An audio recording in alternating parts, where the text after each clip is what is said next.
I'm Tony Consul, Head of Communications at IATA, and I'm here with a very illustrious panel of representatives from the industry. We have Mr. Joyce, who was the President of the 74th Annual General Meeting and the CEO of Qantas. We have Mr. Akbar, who is the CEO of Qatar Airways and the incoming Chairman of IATA, Board of Governors. And we have IATA's Director General and CEO, Mr. Alexandre de Juniac. We'll have some very short opening remarks, starting with Mr. de Juniac, and then we'll throw it open to your questions. So first of all, welcome. Thank you for coming. I hope you enjoy this fantastic AGM that has been successful thanks to Qantas and to the IATA team. And you have done a very good coverage. I hope you were interested. And so you can raise any question after Alan or Akbar will have made out some potentially introductory remarks. Okay. Mr. Joyce, do you have any? Can I say again, thank you everybody for making and helping making a great AGM. Qantas, as we said, this is the third time we've done it, and I think it's getting smoother each time.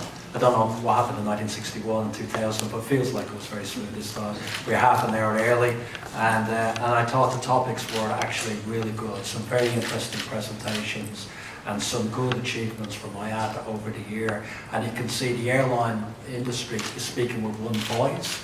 Just about every resolution was unanimous. Nobody was not supporting it. And I think that's a great message to how the industry is behind all of these initiatives. So well done to Alexandre and the team at IATA. It takes a lot of effort to progress these initiatives, and I think the industry is making really good progress thanks to the management of IATA. Okay. Thank you. Mr. Akbar. Good afternoon, ladies and gentlemen. First of all, I would like to thank Alan for this fantastic AGM, very well organized, and it is the first time that I could spend this long time in your great country, Australia. It's also a big challenge. I am honored to be recognized by the aviation community to vote for me to become the chairman of IATA. Here, I will make sure that I put all my endeavors to serve the international aviation community to the best of my ability, and most importantly, to try to control controversial statements being made by me. Because now I am not representing Qatar Airways. Good luck on that, Akbar. Nobody's ever achieved that. So I hope it's the first time that's going to happen. Well, so I will make sure that I play a very constructive role, looking at the best interest of not only the airlines of this great association, but also the people that have made this industry so successful. Thank you. Great, thank you very much. We'll now throw the floor open to questions. Please, if we could confine questions at the industry level rather than individual airline level, that would be much appreciated. Raise your hands and identify yourself and your publication before asking the question. Jordan? It's Jordan Chong from Australian Aviation Magazine. Mr. Abaka, I'm just wondering, as chairman of IATA, what do you see as the most important priorities or the biggest challenges that you'll have to manage during your time as IATA chairman? The Secretary General already put in his statement the challenges that we are going to address collectively in the Board of Governors and the Chair Committee.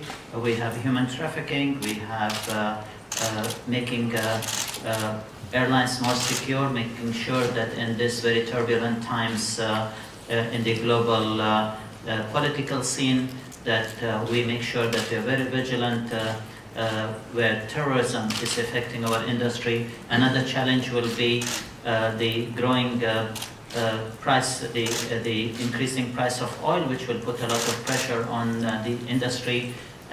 So we will have to find ways to work in order to reduce the costs to the airlines, especially like the Secretary General said, with privatized airports who are putting a lot of strain on the resources of airlines by excessive charges, and making sure that we bring more efficiencies in the industry to mitigate the risk that the airlines face in this period where we will have challenges, not only from growing oil prices, but also with regional conflicts that are another threat to our industry. So all these are the issues that we will have to make sure that we will be able to mitigate in order to continue the upward trend in the performance of the airlines. Okay, second question in the front. From the Gulf Times in Qatar, my question is to Mr. Akbar. Aviation is the business of freedom, and it helps people obviously to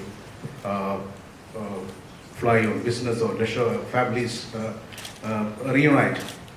But unfortunately, a year ago, on the 5th of June 2017, this was denied to people living in our country, Qatar. So, and the situation continues. So what can IATA do differently this year to ensure that the business of freedom is maintained? I would not like to get into any political statements of what happened a year ago. The international community have already made up their mind on what they feel was wrong. However, IATA, as an industry leader in aviation, have not taken this subject lightly, and I'm sure that the Secretary General will continue his efforts to make sure that aviation, regardless what is the political situations around the world, that the aviation and the interests of airlines are not affected. Okay, other questions? We'll take a question here in the front row. Hi, Annabelle Hepworth from The Australian. This follows on from Jordan Chong's question. In terms of the challenges that IATA does confront, certainly Qantas's statement yesterday that it will follow the Chinese edict relabelling of Taiwan has caused some global reaction. There's reporting coming offshore about Julie Bishop's comments on the issue. To what extent is this something that you see as being a matter that needs to be addressed at an industry-wide level? As you know, we all our members comply with the national or the country regulations of the country they serve. It's a decision that they can make, but usually they comply with national regulation, and the IATA encourages its member to comply. So it's what we say to our members: you should comply with national regulation. It's a decision that you will take yourself. And I'd say, Annabelle, I mean, it's very clear that airlines don't decide what countries call governments do. And at the end of the day, the Australians, like a lot of countries, have a one China policy. And so we're not doing anything different than the Australian government is doing in that case. And I think that's the case for a lot of airlines. Okay, question here, Victoria.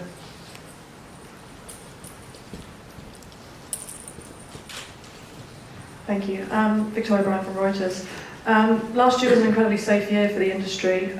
This year started off with a couple of accidents, high-profile accidents. I know that the reasons for them are very varied, but as airlines, as the Airline Association, what are you saying to the travelling public in order that they remain confident in air travel as a safe way to fly? And what can airlines do to ensure a continuing high level of safety for the industry? Thanks. We say to the public that safety is the key priority of every airline and of their association. First of all, we have developed a lot of tools. IOSA being one of them, ISEGO another, and we work with civil aviations and all our members to maintain the level of safety and to improve it. And we are even working on the tools we have developed, IOSA being an example, to modernize, to upgrade, to maintain the efficiency of these tools. And we signed with a lot of civil aviations agreements to demonstrate that include our safety tools in the national regulations for each civil aviation or for each continent. So so it's discipline, methodology, awareness, permanently, and modernization, and no arrogance in any case in terms of safety, humility, and work. Can I emphasise on that? I mean, I think the air transportation is still by far the safest form of travel, and I think people generally know that. And what airlines, I mean, Qantas as an example, has had amazing history. But as Alexandre said, we're always on edge. We're always looking to see what we can learn and see how we can improve. And the record of the industry, a continuous improvement over the decades and years, I don't think there's another industry like it that's achieved that. And I think the travel public know that, and we have to clearly get that message out there. This is the safest form of transport, and it's continuing to improve thanks to the initiatives around IATA and the continuous self-improvement of each individual airline. At the end of the day, IATA will put in requirements from airlines, will have processes put in place, but eventually it is up to the regulators to have the proper oversight over the airlines and make sure that those airlines are following the systems that are being put in place by IATA. Okay, next question in the front. Hi, good afternoon. Dina Kamel from the National Newspaper in Abu Dhabi.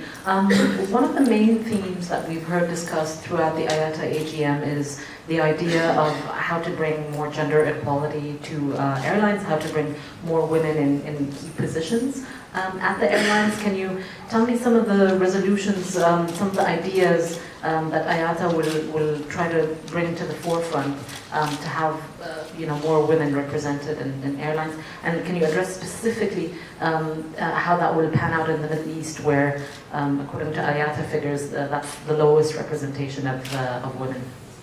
Well, it is not in Qatar Airways. But certainly it's being led by a man, so...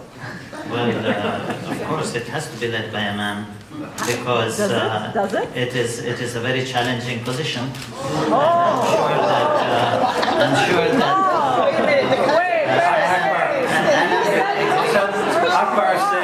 Akbar said he was going to stop saying controversial things. He lasted 10 minutes. 10 minutes. It's not horrible to get out of it. 10 minutes. Sorry, Akbar. I have to put a little bit of fireworks around to motivate people to ask more questions. Okay, you answer her. I will keep quiet. I'll get back to you later. I might say, from I think a lot of airlines, a lot of businesses, I don't think if you're not tapping into diversity and inclusion, you're going to be at a disadvantage. We're all looking for the best talent out there, and if some airlines and some companies are only looking for males in those roles, they're not going to do well. Because if you get the best talent, the best people, the best jobs, you're going to perform better. And I think one of the reasons why Qantas turned around so dramatically is that we've embraced and have diversity really strongly. In fact, 40% of my direct reports are female. We've had the head of Jetstar, Sorry, how many? 40%. 40% of our senior management, with 42% female representation overall. And there are areas that we know we do badly in, like a lot of people do, pilots, engineers. And we put in programs, which means going to schools, because it's going to take a long time to fix some of the issues that are inherent in our society, like young girls not doing STEM subjects in schools, which limits their ability to be pilots and engineers. And we've our female chief pilots. We've had the first female chief pilot of Jetstar, of our express business, our 787 captain that flew the aircraft from Perth to London as a female pilot. She's done a great job with those aircraft. They're encouraging young girls to try and get into these professions. So it's up to every individual company, I think, to get programs in place to encourage women to stay in the workforce after they've had kids, to encourage people to have the right support in getting back into the workforce, to making sure there's no discrimination in recruitment, to make sure there's no discrimination in employment. And if you do that, I think you get the best team, you get the best outcome, and you get the best performance. And we're very happy that we've embraced that and we continue to work on it.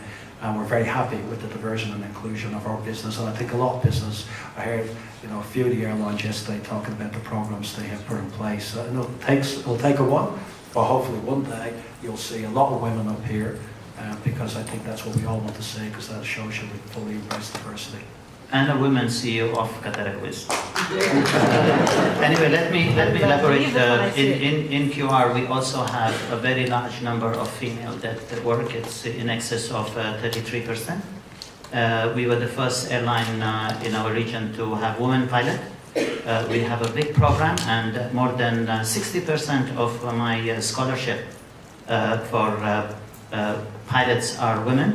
We have a large number of women engineers. We have pilots. We even have women in senior vice president levels in the airline. So we actually encourage women, and we see that they have huge potential in doing senior management positions. IATA has also a similar position on promoting gender equality. We have discussed this in the past, and I'm sure that the Secretary General will keep on encouraging this line of decisions that is being made on the Board of Governors level. Yeah, it's a long-standing issue. We have to work. We have to push at all levels. Airlines level, they are doing very good job. IATA level, we have a program called Mosaic, and we put gender diversity for IATA. It will be a long-standing issue. Just for your information, you have probably noticed that now we have two. It's not a big number. Two female at the board level. You can do better. Coming from 0, 1, and 2. It's too low. You I can do fully better. recognize, but we are. It's a long-standing issue. It will work. But If everybody does the job. I think it's also about other diversity as well. I mean, I think the diversity should be around race as well. You know, we have a program to promote and encourage Indigenous workers in Qantas. Sexual orientation, making sure you represent the entire breadth of the community. And, you know, we've been very active in things like the March Equality campaign here to promote people coming into our company from all sorts of diverse minorities. And I think that's really important. Okay. Next question, we'll go to the back of the room. Hello, Leith Casban from ABC. Apologies for my voice. Mr. Joyce, a few questions. Why are you succumbing to political pressure from Beijing and changing Qantas's website to refer to Taiwan as Chinese territory? Well, I think we've answered that. I think what we've said is that airlines do not, and it's generally, this is the issue for a lot of the airlines in IATA, and I'll answer in the general position as well. It's not airlines that define who countries are. Australia itself has a one China policy. A lot of the airlines around the globe have actually made the same adjustment, the same change to the website. Our intention is to do the same. Our government has said they've left it up to the individual airlines to make those calls. It is not airlines that define what countries are, it's countries that define what countries are. What pressure have you been put under personally by the Chinese authorities? We've got the same note that the 32 different airlines have, which has made it clear about what they want to be changed. We made some adjustments last year with their input. We continue to make those adjustments when people ask us, because as I said, it's not airlines that define what countries are, it's governments. And this is very clearly a position of the Australian government that there's a one China policy. It's the position of just about every country in the globe, as far as I know. Great, thank you very much. Maybe we'll come in the front. Sergio Espinosa from El Mercurio, Chile. Regarding the airline blockade funds, due to the deepening economic crisis in Venezuela, is the possibility of recovering those $3.7 billion a lost case for the time being? No, as we said, as I said in my report, we are not giving up, but we do not see on the short run any solutions, frankly, to be totally realistic. But we will not give up. Okay, other questions? You know, it is airline funds, and it is the duty of us as IATA, to recover this. Other questions? Maybe here in the second row. Bruce Piper from Travel Data Australia. Alexandre, the first rollout of new Gen ISS, the first wave, had a few teething problems. Can you discuss how you might be mitigating them in rollout for Australia, which is happening in November this year? First of all, as many IT or IT-like program, we have had some difficulties at the beginning, but very small. They are corrected. They are behind us. The new Gen ISS will be rolled out. Should be totally completed by beginning of 2020, as far as I remember. The first quarter of the end of the first quarter 2020. It's a significant improvement for our members and for the money transfers. It will work. Now it works perfectly well. Perfectly well. Okay. Front row.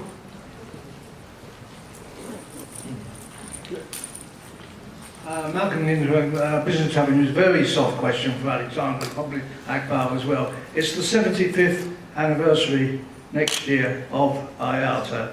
Are you doing anything special for it, please? He better answer. I don't want to answer. Actually, just a point of order. Next year is not our 75th. It's our 75th annual general meeting, but we had 2 annual general meetings in 1 year. So the 75th will actually be 2 years hence. Am I right in saying that IATA is going to celebrate its 75th birthday twice?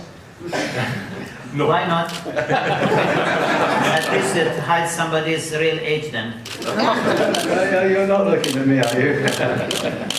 Well, I'm really looking forward to what Akbar is going to plan for it, because last time he was host, we had Kylie Minogue, and we had Kerry Rowlands, so he was left, you too, maybe? Or something really Well, special? maybe in 2 years' time it could be again in Doha, I don't know. All right. Other questions? Maybe we'll go next door. Hello, this is Sandra Scholz, Business Travel Germany, addressing Alexandre, and maybe he's the new chairman. As far as the endless debate, single European skies is going on. Do you expect any little results when presenting the next AGM in Seoul? What we are doing and what we expect. What we are doing is to elaborate national airspace strategy with key European countries. These national airspace strategies are aligned with the single European sky. When they are put together, we ask these countries to go to Europe and to say, hey guys, move on. What we expect is results probably not at the next AGM for a simple reason. The Commission will be renewed by next year. Yeah, next year. And so it will be a bit early to achieve results at this stage, but probably for the next stage, not the next AGM 2019, but 2020 we could expect something. But we are pushing hard because we cannot continue to have an inefficient and expensive, most expensive sky in this part of the world for the airline operation. It's a disaster. Too expensive, too complicated. Hi, Ben Katz from Bloomberg. I thought I'd just bring it up because we haven't discussed it yet, and I think it should be discussed at every meeting, which is Brexit. Alexander, you of course have spoken, quite extensively about it. But Akbar and Alan, maybe you guys could give us just a sense of what you think the impact of Brexit is, what the outlook is, as 2 carriers that are very exposed to London. I'm sure that it will be business as usual. There will be a bit of a storm in the beginning, but then things will settle. Both the United Kingdom and the Europeans, they need each other. This is something shouldn't have happened, but unfortunately it is happening. I am confident that we will not be affected as far as Qatar Airways is concerned. We have an open sky regime with the United Kingdom, so our operations will continue. Yes, our shareholding in IAG is a bit of a concern that was showed in the beginning, but I'm sure that the CEO of IAG is fully on the ball on this matter, and I don't think that there will be any issue even on that front. My friend Alan has his own response to your question, so. Thanks, Akbar. I suppose looking at Qantas has been flying to the UK since 1947, so it predates the European Union. So we've had a long history and a long bilateral with the UK. I think the thing that probably worries us is more inter-European traffic rights and the like, and making sure, first of all, that it is sorted by the time we get into the booking window. And Alexander mentioned this yesterday.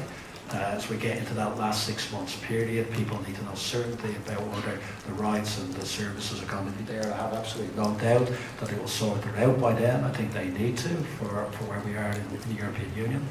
We also have a lot of employees with a big London base. So we have employees that live on continental Europe and fly over and operate. So again, the employment situations need to be resolved so that all of our employees know where they stand. But there again, it's been commitments that they will be resolved by then. And as an Irishman, I'm particularly interested in how the Northern Ireland border in particular is going to be resolved. And I think we all have to look at making sure, as Akbar said, that Brexit happens in a planned, managed way that doesn't disrupt the economies of Europe, both the European Union and the UK, because that would be terrible for all businesses, including airlines. But I'm sure, and as we all do, that sense will prevail and an appropriate deal will be negotiated and the exit will be as smooth as possible. Okay. Other questions? Maybe we'll come in the front. We'll do one on the side, then we'll come over here. Yes, Edgardo, Aviation Line of Argentina. Some of the largest markets in Latin America are still rather close in terms of regulations, fares, and airline competition. How does IATA plan to address these issues in the next days? Are you in talk with local governments? Yes, sir. We are in talks. We are advocating to open this market.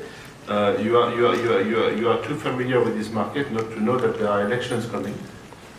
So we have to wait for this calendar, for the new team to be there, to be in place. For the one country you must have in mind, which has elections coming. Okay, we will come here.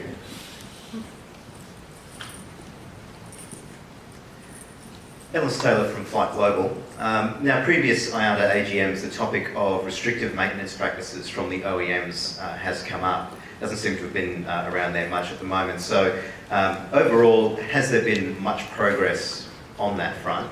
And is it something that IATA will continue to campaign on behalf of airlines for? No, I would. So yes, it's a key issue for this industry to establish a more balanced relationship with our main suppliers. We are working hard on that. You will probably have some more information in the coming weeks. It's good I didn't answer your question. It was very good. We'll talk later. In terms of going forward and the business of freedom, the increasing protectionist environment, you're still dealing with a global industry that is managing to work around limitations of ownership, either through joint ventures or alliances or friendly investments, whatever. Do you expect that that's just going to generate increasing conflict over the coming years? And do you expect that you'll be able to overcome it as governments try to restrict their... You mean for foreign ownership limitation? Yes. On that point particularly? Right. How does that... that continues to exist, and at the same time, the industry still needs to consolidate, still needs to at the very least cooperate across borders. So how do you reconcile those two? Alan, you seem to be ready to answer. I think you'll have everybody in the industry saying consolidation, where it's a very fragmented industry. I think Carsten Spohr said that the largest carrier has 3% of the world aviation market. So it's a very fragmented industry, and we would love in this region to have consolidation occurring. We all know that there are prerequisites of that. It's been done successfully, I think, in North America and Europe. It means a deregulated market where the traffic rights are opened up within that market. It means governments have to get out of airlines like they were told to do in Europe. And then you let the markets evolve and competition rule the day. And the good players, the airlines that do well, merge with other airlines and that consumers benefit out of it. They get a common product, common service, they get better integration of networks, and the pricing usually dramatically improves over it. So we're big fans of it, but you have to have prerequisites, I think, to get there, and in some markets we're a bit away from them in terms of the regulations being put in place. I really think that in time the ownership and control requirement will just fade away. Because more and more countries now realize that they require an airline, but because of the rules and regulations that they cannot sustain, and this will encourage investments, and there will be a move. I don't know if it will be sooner or later, but sometime it will have to be abolished in order for countries that require for their economic reasons to have an airline but they don't have it, and will invite foreign carriers or foreign owners to come and establish airlines in their country. I think there's really, I mean, Akbar is an investor in IAG, and I think an IAG model is a great model. So the Aer Lingus, British Airways, Iberia, all exist in the same airline group. There's synergies out of it. Each nation has its own brand still. And actually, you know, I worked for Aer Lingus a long time ago. It's thriving under that relationship. Huge growth in Ireland, huge increase in traffic. So people shouldn't be worried about consolidation. It actually does the right thing, and it gives people opportunities they didn't exist before. Because small players are not going to do well unless they have those synergies in a big airline. And this